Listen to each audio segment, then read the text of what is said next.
आज हम बात करेंगे इलेक्ट्रिशियन और वायरमैन में सेकेंड ईयर में थ्योरी सब्जेक्ट के मोस्ट क्वेश्चंस की, जो आपके एनसीवीटी एग्जाम और विभिन्न प्रकार की प्रतियोगिता परीक्षाओं की दृष्टि से बहुत ही महत्वपूर्ण है।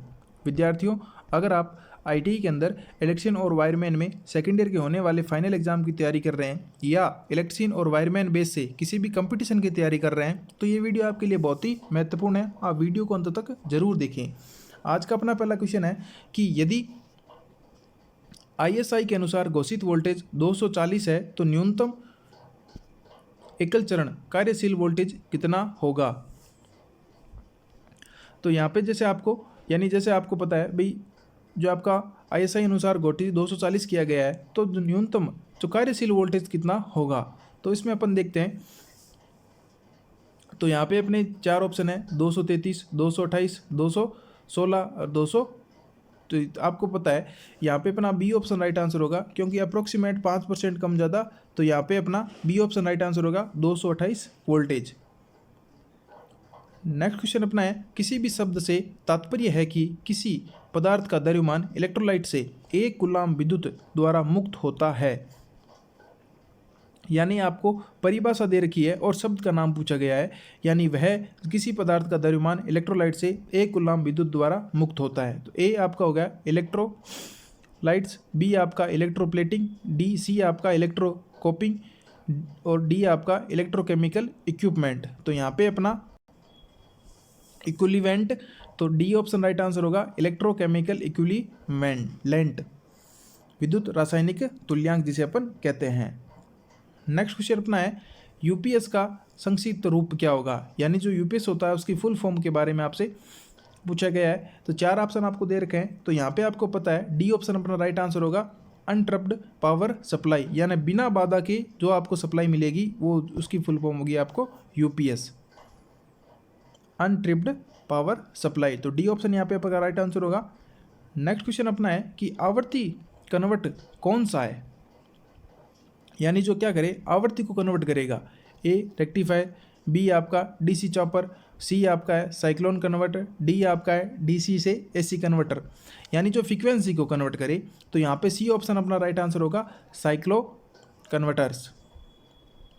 नेक्स्ट क्वेश्चन अपना है, PWM का पूर्ण रूप क्या होगा, यानी PMW की फुल फॉर्म क्या होगी। तो चार ऑप्शन आपके पास में अच्छे से देखने पर आपको पता चलेगा। यहाँ पे आपका जो बी ऑप्शन है इसके लिए राइट आंसर होगा pulse width modulation. Next question अपना है, ऑफलाइन यूपीएस पर ऑनलाइन यूपीएस का क्या फ़ायदा होगा। ए निरंतर बिजली आपूर्ति करता है, बी यह निरंतर आउटपुट फ्रीक्वेंसी देता है, सी एकल चरण या 3 फेज चरण पर काम करता है, डी आपका परिवर्तन और संक्रमण की समस्या से मुक्त है। तो यहाँ पे आपको पता है यानी ऑफलाइन और ऑनलाइन के बीच कंपैरिजन है, तो डी ऑप्शन यहाँ पे राइट आंसर होगा परिवर्तन व संक्रमण की समस्या से मुक्त होता है। नेक्स्ट क्वेश्चन अपना है कि निरंतर आउटपुट वोल्टेज को उत्पादन करने के लिए एक स्वचालित वोल्टेज स्टेबलाइजर में किस इलेक्ट्रॉनिक सर्किट का प्रयोग किया जाएगा। A rectifier circuit, B amplifier circuit, C oscillator circuit और डी आपका फीडबैक सर्किट।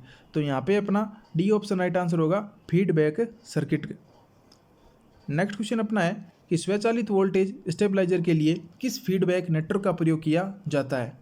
ए आपका है धारा डिवाइडर नेटवर्क, बी आपका वोल्टेज डिवाइडर नेटवर्क, सी आपका टेप ट्रांसफार्मर नेटवर्क और डी आपका है प्रतिरोध तापमान डिटेक्टर नेटवर्क एंड स्टेबलाइजर के लिए फीडबैक नेटवर्क। तो यहाँ पे अपना बी ऑप्शन राइट आंसर होगा वोल्टेज डिवाइडर नेटवर्क का प्रयोग किया जाता है। नेक्स्ट क्वेश्चन अपना है, चरण बाधा वोल्टेज स्टेबलाइजर में कौन सा विद्युत उपकरण वोल्टेज को सक्रिय कर रहा है। ए ऑस्टेट, बी आपका आउटपुट ट्रांसफार्मर, डी आपका और वोल्टेज रिले, डी आपका अंडर वोल्टेज रिले। तो यहाँ पे अपना ए ऑप्शन राइट आंसर होगा ओट स्टेट। नेक्स्ट क्वेश्चन अपना है कि एक डिस्चार्ज सेल के आंतरिक प्रतिरोध का क्या प्रभाव होता है। ए उसका प्रतिरोध अधिक होगा, बी कम होगा, सी शून्य हो जाएगा, डी समान रहेगा। तो यहाँ पे अपना ए ऑप्शन राइट आंसर होगा अधिक होगा। नेक्स्ट क्वेश्चन अपना है कि वोल्टेज तथा एम्पियर्स घंटे की गणना करो यदि समांतर में जुड़े 4 सेल 1.5 वोल्टेज तथा 8 एम्पियर प्रति घंटा की रूप से रेटिंग इसकी दर्शाई गई है।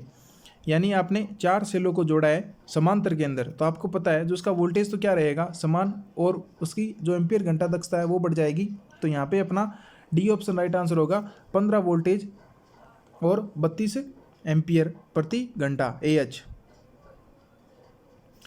नेक्स्ट क्वेश्चन अपना है, स्वचालित स्टेप्ड वोल्टेज स्टेबलाइजर का अनुप्रयोग कौन सा है? यानी स्वचालित जो ऑटोमेटिक स्टेप वोल्टेज होता है उसका प्रयोग अपन कहाँ करते हैं? A गीजर में, B ग्राइंडर में, C टेलीविज़न में, D अपना है मोटर पंप में। तो यहाँ पे अपना C ऑप्शन राइट आंसर होगा, टेलीविज़न के अंदर प्रयोग किया जाता है। नेक्स्ट क्वेश्चन अपना है, इन्वर्टर का कार्य कौन सा है? यानी जो इन्वर्टर का कार्य है, AC को DC में परिवर्तित करना, B है DC को AC में परिवर्तित करना, C है DC वोल्टेज को उच्च DC वोल्टेज में, C और D अपना है AC वोल्टेज को उच्च AC वोल्टेज में, यानी इन्वर्टर। तो आप सबको पता है भाई धारा को एक रूप से दूसरे रूप में बदलना, तो यहाँ पे जो इन्वर्टर नाम आ रखा है, इन्वर्टर के लिए जो B ऑप्शन राइट आंसर होगा, यानी DC को AC में परिवर्तित करने का कार्य इन्वर्टर का होता है, जबकि AC को DC में परिवर्तित करने का कार्य होता है रेक्टिफायर का। तो आप ध्यान रखिएगा, अगर आपसे पूछा जाए भाई रेक्टिफायर क्या करेगा, तो रेक्टिफायर AC को DC में कन्वर्ट करेगा और इन्वर्टर DC को AC में कन्वर्ट करेगा। तो यहाँ पे अपना B ऑप्शन राइट आंसर होगा, DC को AC में परिवर्तित करने का कार्य करता है आपका इन्वर्टर। नेक्स्ट क्वेश्चन अपना है, इन्वर्टर में आउटपुट ट्रांसफार्मर का उद्देश्य क्या होगा? A input AC step, B input AC step down, C amplifier से AC स्टेप अप करना, और D आपका एम्पलीफायर से स्टेप AC स्टेप डाउन करना। तो यहाँ पे अपना C ऑप्शन राइट आंसर होगा, एम्पलीफायर से AC स्टेप करना। नेक्स्ट क्वेश्चन अपना है, स्वचालित वोल्टेज स्टेबलाइजर में किस प्रकार के आउटपुट ट्रांसफार्मर का प्रयोग किया जाएगा? यानी जो ऑटो कट होता है ऑटोमेटिक स्टेबलाइजर, उसके अंदर कौन से ट्रांसफार्मर का प्रयोग करेंगे अपन? Auto transformer, static transformer, ring core type transformer, और D अपना है फेराइड कोर टाइप ट्रांसफार्मर। तो यहाँ पे ये ऑप्शन अपना राइट आंसर होगा, ऑटो ट्रांसफार्मर लगा होगा आपके ऑटोमेटिक वोल्टेज स्टेबलाइजर के अंदर। नेक्स्ट क्वेश्चन अपना है कि नियत वोल्टेज ट्रांसफार्मर किस सिद्धांत पे कार्य करता है?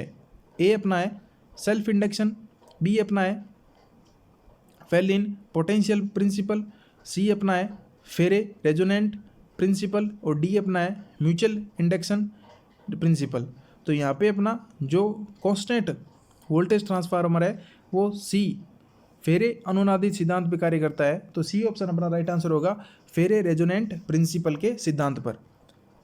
नेक्स्ट क्वेश्चन अपना है, सर्वो वोल्टेज स्टेबलाइजर में किस ट्रांसफार्मर का उपयोग किया जाता है? A आपका है स्टेप अप ट्रांसफार्मर, B है स्टेप डाउन ट्रांसफार्मर, C है टोरडियल ऑटो ट्रांसफार्मर, और D आपका नियत वोल्टेज ट्रांसफार्मर, यानी सर्वो स्टेबलाइजर के अंदर। तो यहाँ पे C ऑप्शन अपना राइट आंसर होगा, टोरोडियल ऑटो ट्रांसफार्मर का प्रयोग किया जाता है। नेक्स्ट क्वेश्चन अपना है, AC वोल्टेज स्टेबलाइजर का प्रकार क्या है? यानी आप आगे आपको एक सर्किट डायग्राम दे रखा है और पूछा है ये जो स्टेबलाइजर है इसका क्या नाम होगा? A आपका है सर्वो स्टेबलाइजर, B है स्वचालित वोल्टेज स्टेबलाइजर, D आपका है manual step voltage stabiliser, D आपका है नियत वोल्टेज ट्रांसफार्मर स्थिर। तो आप देख रहे हैं यानी स्विच के द्वारा अपन इसमें अलग अलग टैपिंग की गई है और इसे हाथ से कंट्रोल करेंगे। तो यहाँ पे C ऑप्शन अपना राइट आंसर होगा, volt manual stepped voltage stabiliser. तो C ऑप्शन यहाँ पे अपना राइट आंसर होगा। नेक्स्ट क्वेश्चन अपन देखें, जैसे वोल्टेज स्टेबलाइजर में इलेक्ट्रॉनिक सर्किट में शॉर्ट सर्किट दोष की जांच करने के लिए किस उपकरण का प्रयोग किया जाता है? A ammeter, volt meter, ohm meter या मल्टीमीटर। तो यहाँ पे D ऑप्शन अपना राइट आंसर होगा, मल्टीमीटर का प्रयोग करके अपन फॉल्ट को ज्ञात करेंगे। नेक्स्ट क्वेश्चन अपना है, एक साधारण इन्वर्टर में महत्वपूर्ण चरण कौन सा होता है? यानी मोस्ट इंपॉर्टेंट स्टेज कौन सी होगी?